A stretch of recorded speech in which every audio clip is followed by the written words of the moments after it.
할렐루야. 오늘 저희들 함께 읽으신 사도행전 22장 17절에서 23절의 말씀을 가지고 사도행전 강의 83번째 시간, 주의 말씀을 듣는 성도에게 일어나는 변화들이라는 제목을 가지고 함께 은혜를 나누겠습니다. 오늘 저는 여러분들과 함께 이 하나님의 말씀을 들을 수 있는 귀가 열렸다는 것이 얼마나 귀한 것인지 오늘 저희들 함께 나누면서 이 은혜가 여러분들의 심령에 깊이 새겨지기를 소망합니다. 오늘 읽은 본문, 우리가 계속해서 이제 사도행전 강의를 해 나가면서 바울이 성전에서 유대인 무리들에게 붙잡혀서 거의 죽을 뻔했죠.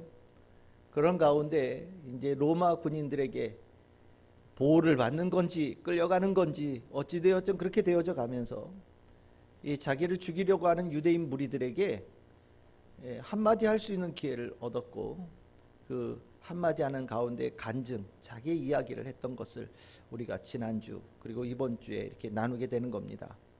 바울이 그 간증 중에 오늘 읽은 이 본문은 본인의 사명에 관한 간증입니다.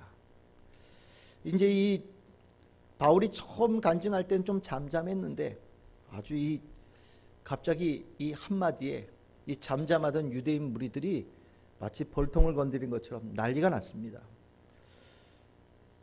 사도행전 22장 22절에서 23절에 보시면 이러한 자는 세상에서 없어버리자, 살려둘 자가 아니다 라고 얘기하면서 떠들고 옷을 벗어 던지고 티끌을 공중에 날렸다라고 얘기합니다. 막 흙을 던지면서 뽀얗게 나고 막 사람들이 막 흥분 상태가 막 되는 거죠. 바울이 말을 시작할 때는 그렇게 한순간에 조용했던 사람들이, 그동안 이렇게 바울이 간증하는 동안에도 조용하게 있었던 사람들이 그냥 딱 한마디에 완전히 돌변한 거예요. 그 한마디가 뭐냐? 21절에 나오는 단어입니다.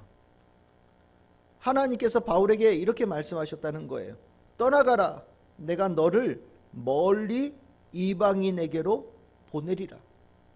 이방인에게 복음을 전하는 사도로 내가 너를 보내겠다라는 이 사명을 바울이 받았다는 이 얘기를 딱 듣는 순간 아주 유대인들이 아주 미친 듯이 반응을 한 거라고 얘기를 합니다. 이 이야기는 실은 우리가 바울이 사도행전에 바울이 회심하는 이야기에서 안 나왔던 이야기예요. 바울이 다메섹에서 부활하신 예수 그리스도를 만난 다음에 3년 동안 아라비아 광야에 가서 있었다라고 얘기합니다.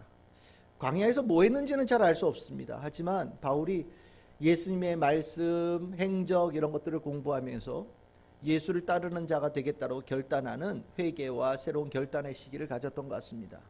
그 3년의 시간을 지나고 난 다음에 이제 예루살렘에 돌아와서 예루살렘 교회에 교인으로 인정받는 과정을 갖고 싶어서 예루살렘에 왔는데, 예루살렘 교회 교인들이 바울을 만나려고 하지 않았죠.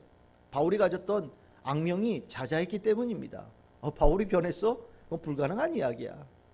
바울이 어떤 사람인데, 이중첩자일지 몰라, 우리 다 잡아가려고 일부러 우리 안에 들어오려고 하는지도 몰라, 막 이런 두려움들이 있어서 안 만나려고 했지 않습니까? 그때 나서서 바울을 맞아들이게 한 사람이 바나바라고 하는 사람이었죠. 바나바의 그 주선 속에 예루살렘 교회의 일원이 되어지고, 그 과정에서 이 바울이 예루살렘 성전에 가서 예배를 드리고 기도를 했던 적이 있었던 것 같아요. 그때 바울이 하나님께로부터 사명을 받았다는 겁니다. 즉시 예루살렘을 떠나라, 그리고 이방인에게 가서 복음을 전해라. 바울은 실은 이 말을 처음엔 잘 못 알아들었던 것 같아요. 예루살렘을 급히 떠나라, 이 사람들 너의 말 들을 사람들이 아니다라고 얘기를 할 때 바울은요, 제가 실은 어떤 사람인지 여기 있는 사람들이 다 압니다. 그러니까 제가 나서서 변화되어진 모습을 보여주면 아마 이들이 다 예수를 믿는 자가 될 겁니다. 저 이 자리에 남아있겠습니다. 죽을지언정 예루살렘에 있겠습니다. 아마 이렇게 하나님께 말씀을 드렸던 것 같아요. 근데 하나님께서는요, 단호하시죠. 넌 나가야 된다.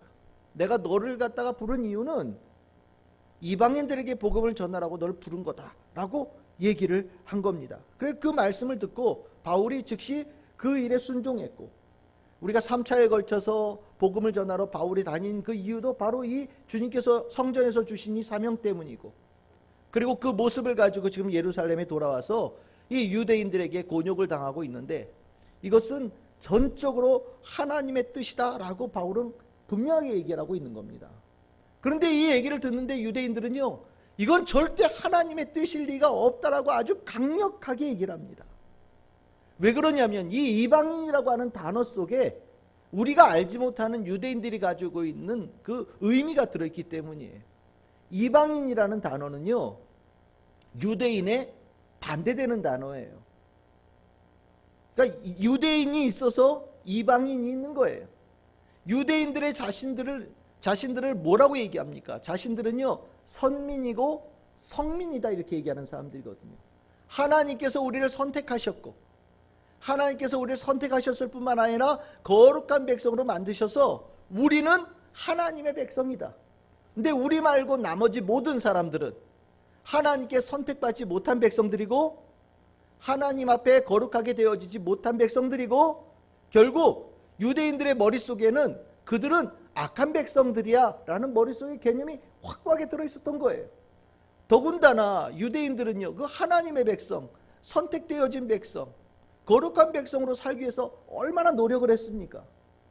그리고 얼마나 많은 이방인들이 이들이 가지고 있는 선택되어진 백성과 하나님의 백성의 정체성을 흩어뜨리기 위해서 얼마나 박해하고 얼마나 고난을 주었습니까? 그 가운데 유대인들은 자신들이 하나님의 백성으로 살겠다라고 아주 끝까지 버텼으니 이방인에 대한 생각들은 절대 좋을 리가 없고요.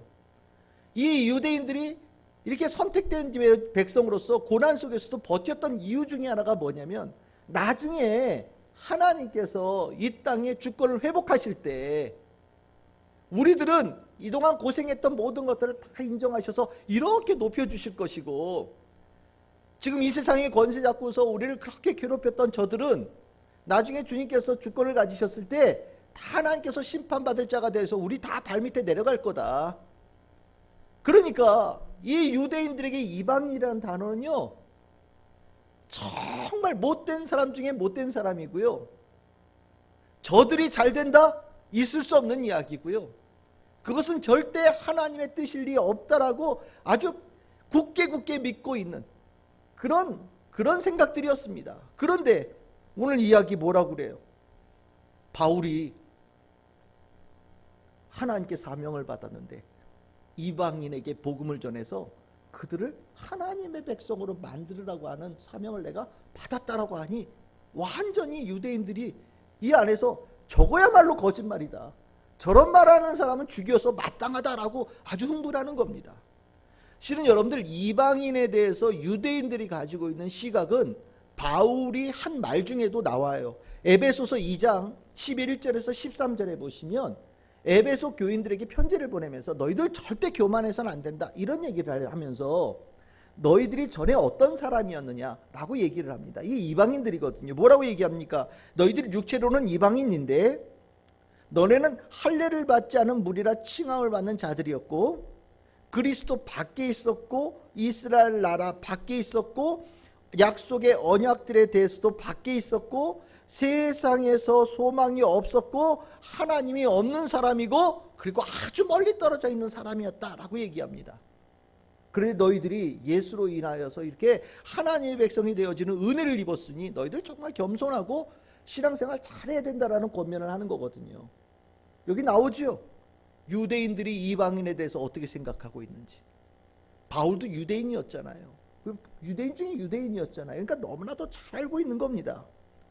이방인들은 절대 구원받을 수 없다는 게 유대인들의 근본적인 생각이었다. 여러분 분명히 아셔야 이것을 이해할 수 있어요. 그러면 우린 궁금해지죠. 바울은 하나님의 뜻이 이방인의 구원에 있다. 근데 유대인들은 이제까지 역사 속에서 이방인들은 하나님의 구원받을 수 없는 자라고 분명히 규정되어져 왔다. 그러면 어떤 게 맞냐? 유대인들의 생각이 맞냐? 아니면 바울의 생각이 맞냐? 여러분들 구약 성경에 계속해서 이 문제는 끊임없이 반복되어지는 이야기입니다. 하나님은요, 분명하게 말씀드리겠습니다. 온 인류를 구원하는 데 분명한 뜻을 가지고 계셔요. 이 뜻은 한 번도 변한 적이 없으십니다.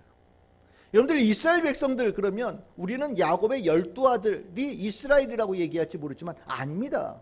이스라엘은요, 그 안에 중다한 사람들도 같이 껴서 하나님을 믿는 사람들이 생겨났고요. 그들은 다 이스라엘 백성으로 받아들였어요. 출애굽기 12장 37절 38절에 보시면 출애굽할 때에 60만 명이라고 하는 사람들이 나오는데 그 가운데 어떤 사람이 있었냐? 수많은 잡족이 같이 있었다라고 얘기합니다. 야곱의 12아들에 의한 12지파의 그런 사람들만 나온 것이 아니라 애굽에 살고 있던 수많은 사람들도 함께 나왔고 그들이 이스라엘 백성이 되었다라고 얘기하고요. 하나님은 그들이 하나님의 백성이 되어지는데 절대로 걸림돌을 두지 않았어요. 이것이 하나님의 생각이에요. 실은 이것 말고도 많아요. 뭐 겐족이니 뭐 이런 이야기들이 나오지 않습니까? 온니엘 같은 경우도 엄밀하게 얘기하면 이방인이죠. 근데 그도 하나님께 선택받은 사사가 되어졌어요. 이것이 하나님의 뜻이에요. 하나님 믿으면 다 하나님의 백성이 될 수 있는 겁니다. 대표적으로 구약 성경에 이방인의 구원에 하나님의 뜻이 있다라는 책을 여러분들은 어떤 책으로 기억하십니까? 요나서죠. 요나서는 대표적으로 이방인의 구원에 하나님의 뜻이 있다라는 것을 분명하게 보여준 책이고요. 거기에 대한 유대인들이 가지고 있는 반감이 잘못되어졌다라는 것을 하나님께서 분명히 전하신 책입니다. 요나서 4장 11절에 이렇게 나오지요. 니느웨 성에 있는 사람들, 아수르의 사람들을 실은 요나는 구원받는 것을 원하지 않았어요. 근데 하나님은요, 그들을 구원하기를 원하셨습니다. 그러면서 하신 말씀이 무엇입니까? 내가 어찌 아끼지 아니하겠느냐. 나는 그들도 아낀다. 나는 그들도 사랑한다. 나는 그들이 죽는 걸 원하지 않는다. 나는 그들이 구원받기를 원한다. 이것이 하나님의 분명한 생각이다 라고 전하고 있습니다. 하나님의 뜻은 일관적으로 모든 인류가 주님 앞에 나오면 누구든지 받아들여서 구원을 주시기를 원하시는 것이 분명한 하나님의 뜻이었어요. 그런데 왜 유대인들은 이 분명한 하나님의 뜻이 성경에 이렇게 줄기차게 내려옴에도 불구하고 이 하나님의 뜻이 이방인의 구원에 있다라는 이 이야기를 받아들이지 못할까요? 그 이유는요, 이들의 귀가 막혔기 때문이에요. 이들의 귀가 막혀서 하나님께서 하시는 말씀을 듣지 못하는 자들이 되어졌기 때문입니다. 여러분들, 바울이 이 사명받은 곳이 어디입니까? 어디라고 얘기했습니까? 성전이라고 얘기합니다. 내가 성전에서 기도할 때 황홀경 중에 내가 주님을 보고 주님께서 나에게 말씀하셨다라고 얘기해요. 성전이 어떤 곳입니까? 하나님이 계신 곳이지요. 성전은 하나님과 하나님의 백성이 만나는 곳입니다. 그리고 하나님께서는 그 하나님의 백성을 만나셔서 하나님의 말씀을 주시는 곳이에요.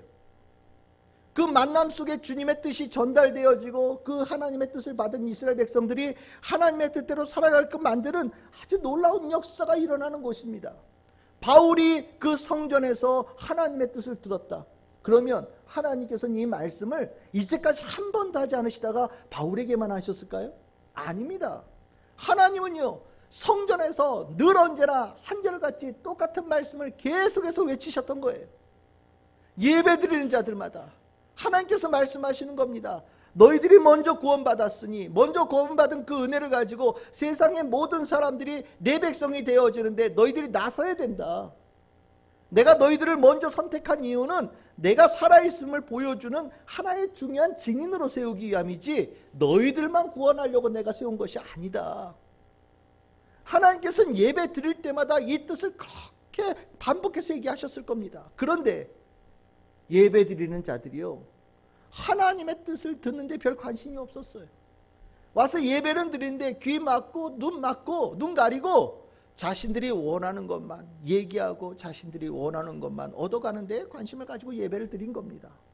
온 땅에 구원의 역사가 일어나지 않으니 오신 분이 누구십니까? 바로 예수 그리스도이시죠. 예수께서 이 땅에 오셔서 하신 일이 무엇입니까? 온 땅의 모든 인류를 다 구원하시는 거예요. 여기서 우리는 분명하게 알 수 있습니다. 듣지 못하면, 하나님께서 하시는 그 말씀을 듣지 못하면 하나님의 뜻과 점점점 멀어진다라는 겁니다. 반면에 바울 어땠습니까? 정말 그전에는 듣지 못했죠. 예수님의 복음을 들어도 그것이 가짜라고 생각했고 진리가 있다는 생각을 갖지 못했는데 살아계신 예수 그리스도를 만나고 나니 눈이 열리고 귀가 탁 열리고 나는 순간 아, 이것이 진짜 하나님의 뜻이구나. 하나님의 뜻이 여기에 있는 거구나. 완전히 알게 되어지면서 새로운 사람으로 변화되어지지 않았습니까? 이겁니다. 들렸느냐 들리지 않느냐. 하나님의 말씀을 들을 수 있는 귀가 가지고 있냐, 귀가 닫혔느냐는 정말 많은 부분의 변화와 차이를 가지고 오는 그런 요소가 된다라는 것을 오늘 이 이야기 속에서 우리는 알 수 있는 겁니다.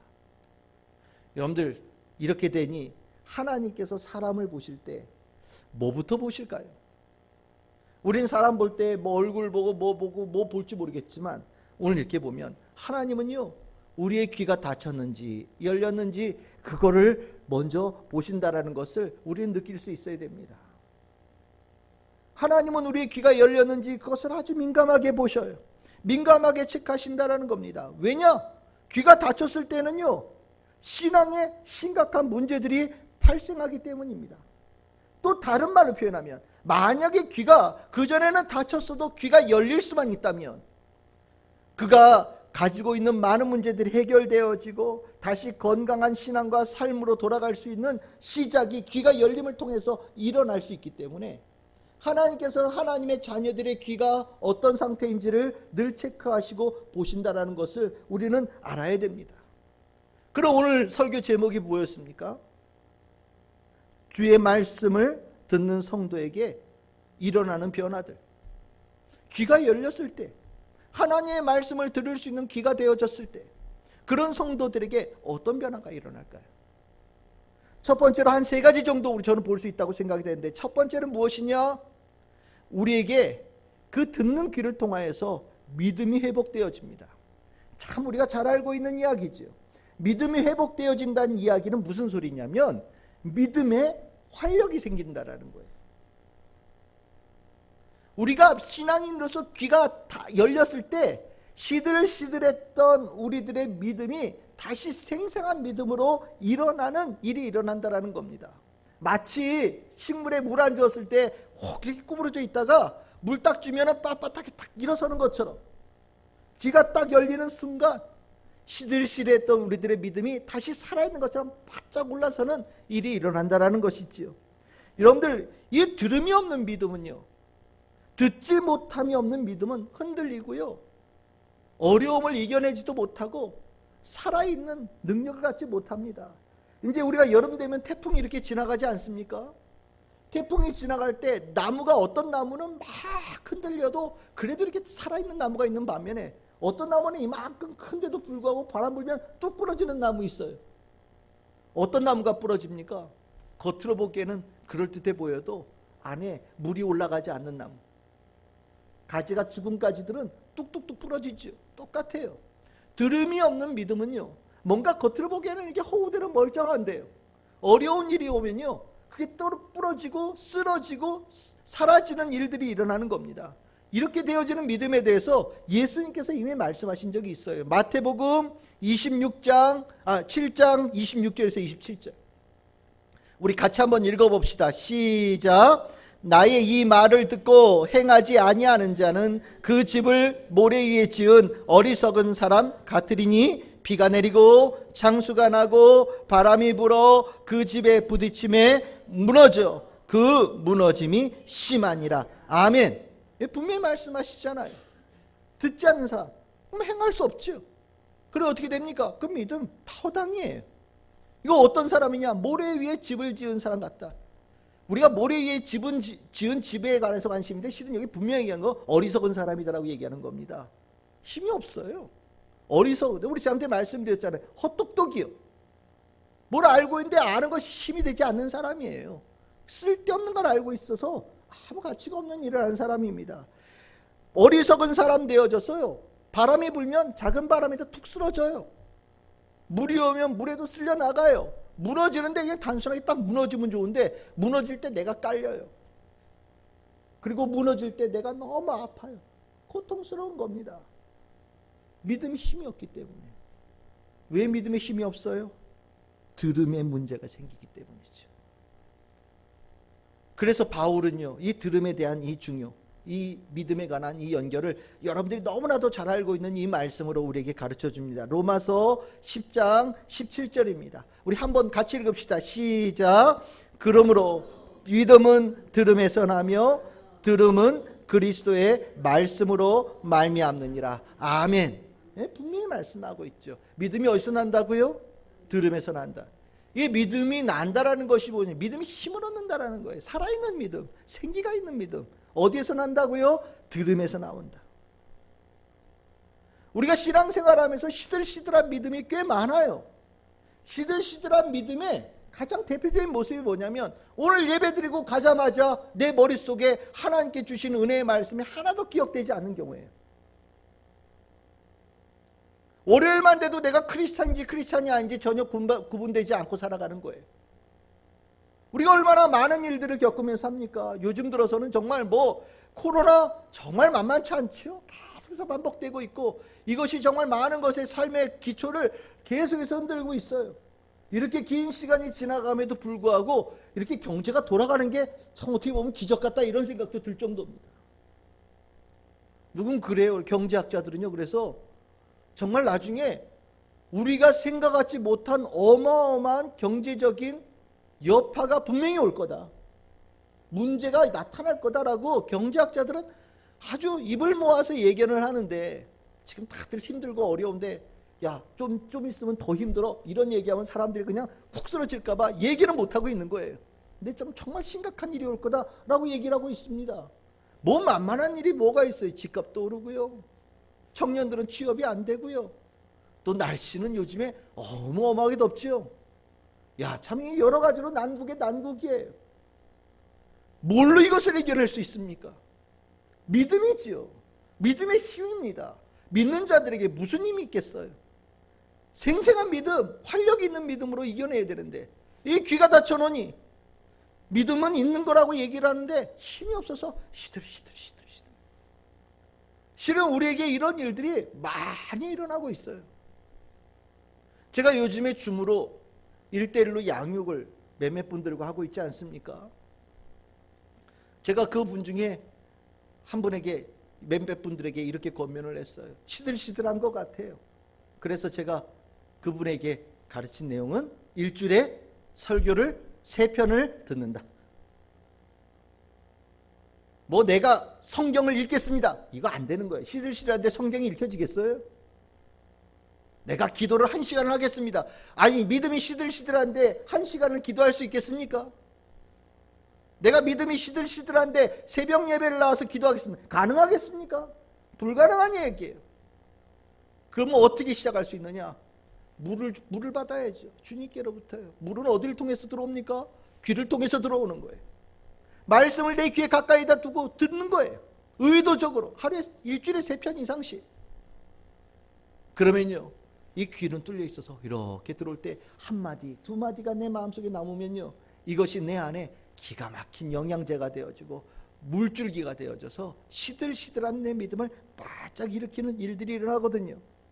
저는 우리 모든 성도님들에게 이 은혜가 있기를 바랍니다. 귀가 열려서 생생한 믿음으로 다시 일어나는 그런 역사, 우리 성도들에게 일어나기를 소망하고 귀가 열린 자에게 일어나는 아름다운 축복입니다.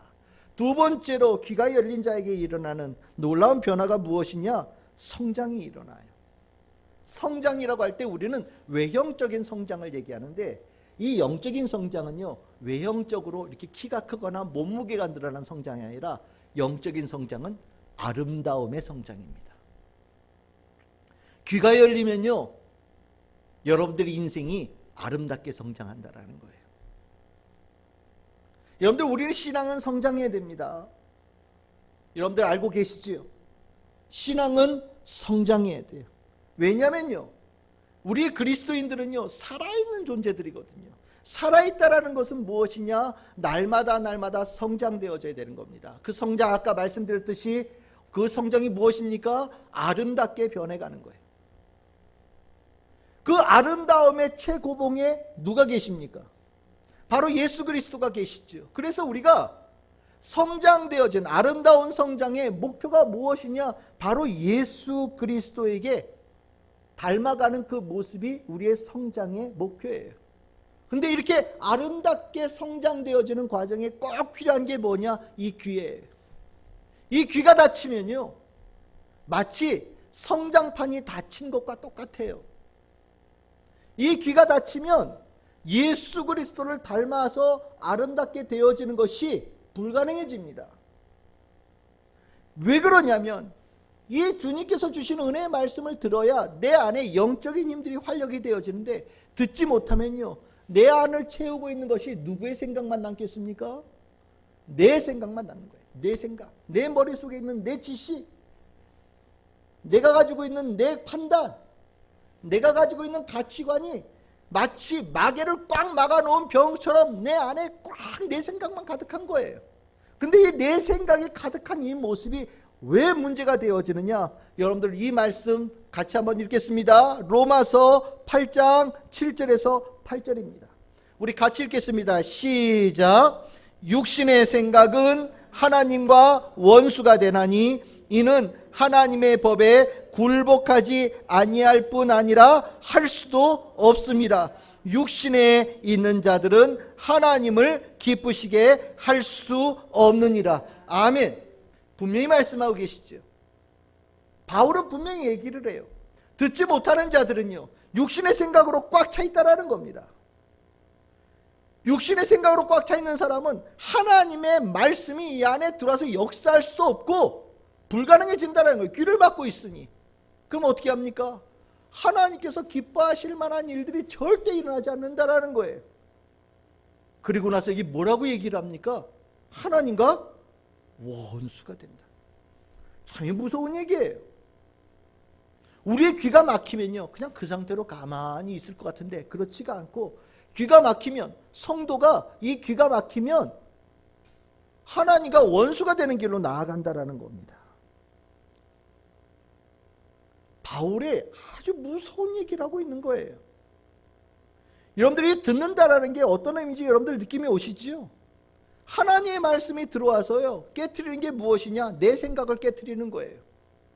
내가 가지고 있는 판단을 깨트리는 겁니다. 내가 가지고 있는 가치관을 깨트리고, 내가 가지고 있는 악한 나의 삶의 모습을 깨트리는 거예요.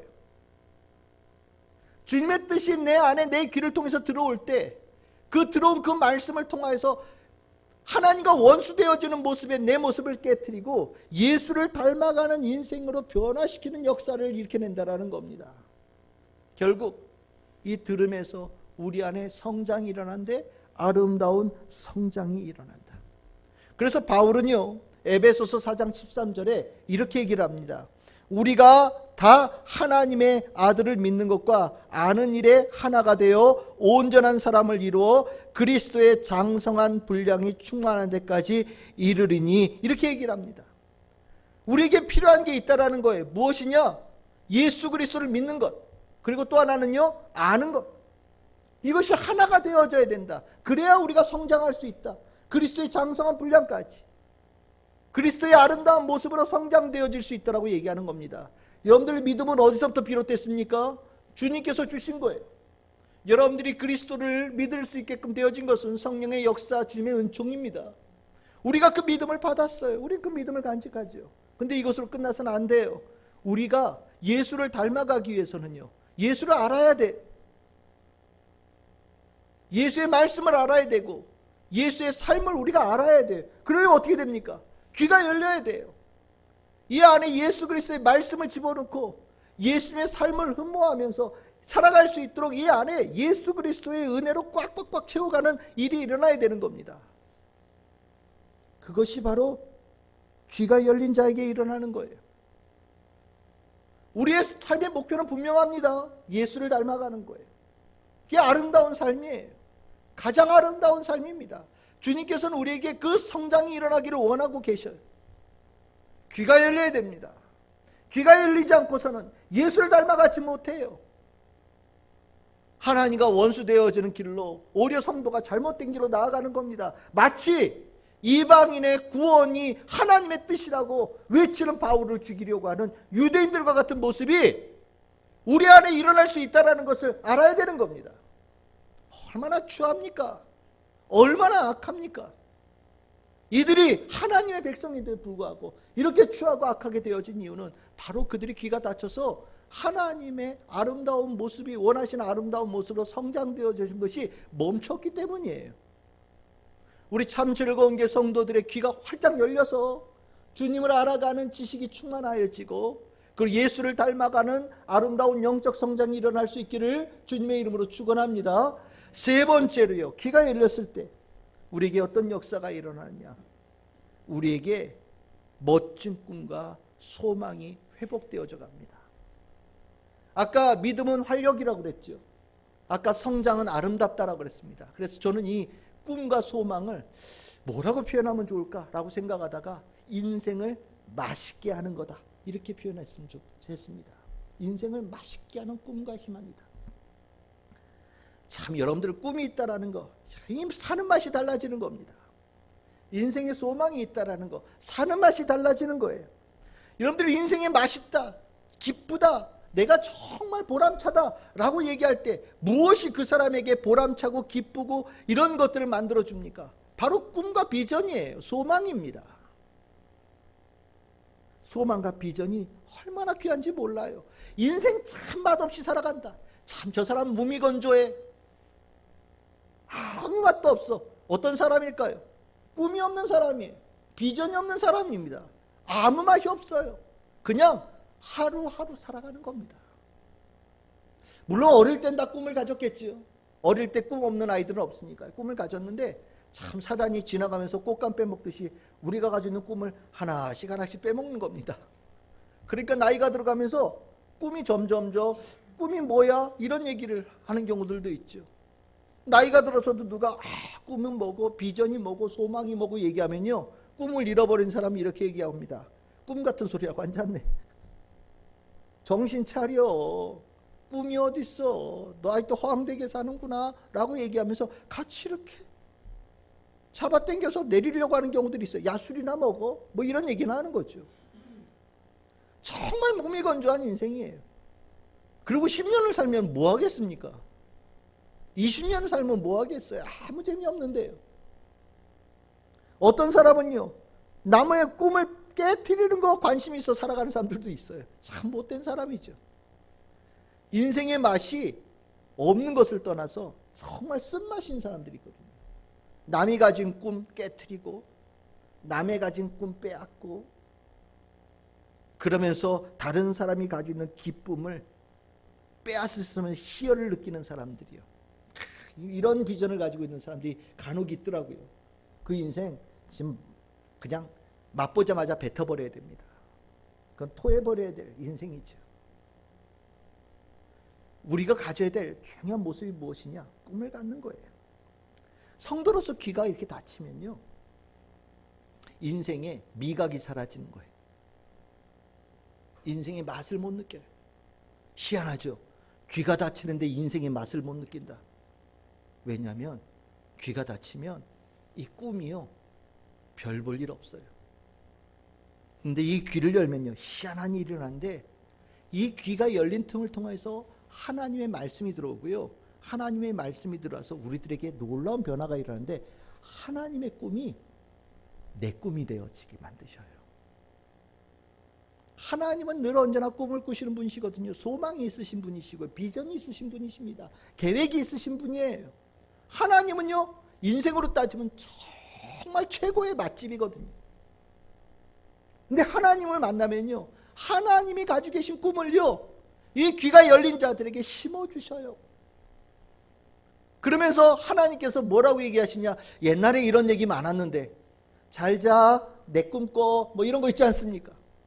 하나님께서 우리에게 열린 귀에 말씀을 주시면서요, 내가 너에게 말을 준다. 내가 너에게 내가 가지는 꿈을 준다. 같이 꾸자. 같이 꿈꾸자꾸나 라고 주님께서 우리들을 이렇게 세우시는 거예요. 하나님의 꿈이 내 안에 들어오니요, 이 안에 바람이 이렇게 빠져서 쭈글쭈글하던 풍선 같은 내 심령이요, 빵빵해지는 겁니다.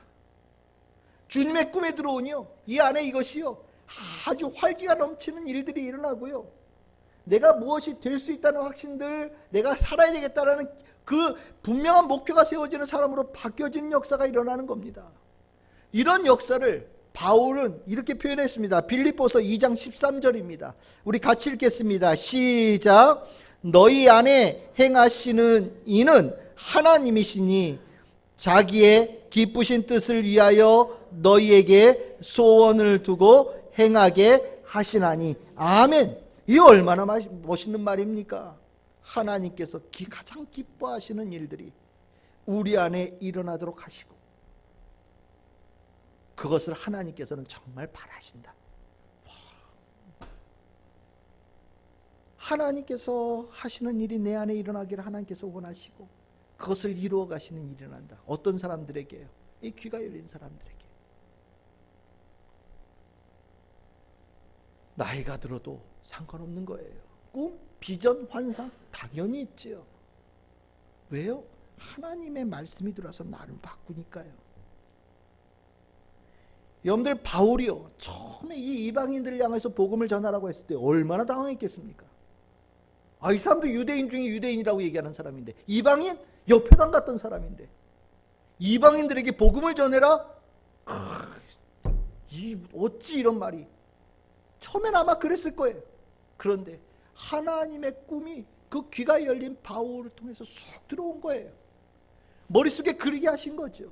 유대인들도 하나님 앞에 나와서 예배를 드리는 모습, 그리고 온 땅에 있는 모든 사람들이 주님 앞에 구원받아서 기뻐하며 감사하며 하나님 앞에 나오는 모습, 그 일을 우리에게 전해준 그 유대인들에게 감사하며, 하나님의 사람들에게 감사하며, 내가 당신 덕분에 하나님 만났습니다, 내가 당신 덕분에 예수님 만났습니다, 내가 당신 덕분에 구원받았습니다, 그러면서 하나님 앞에 다 같이 나오는 모습을 머릿속에, 바울의 모습 머릿속에 채워주신 거예요.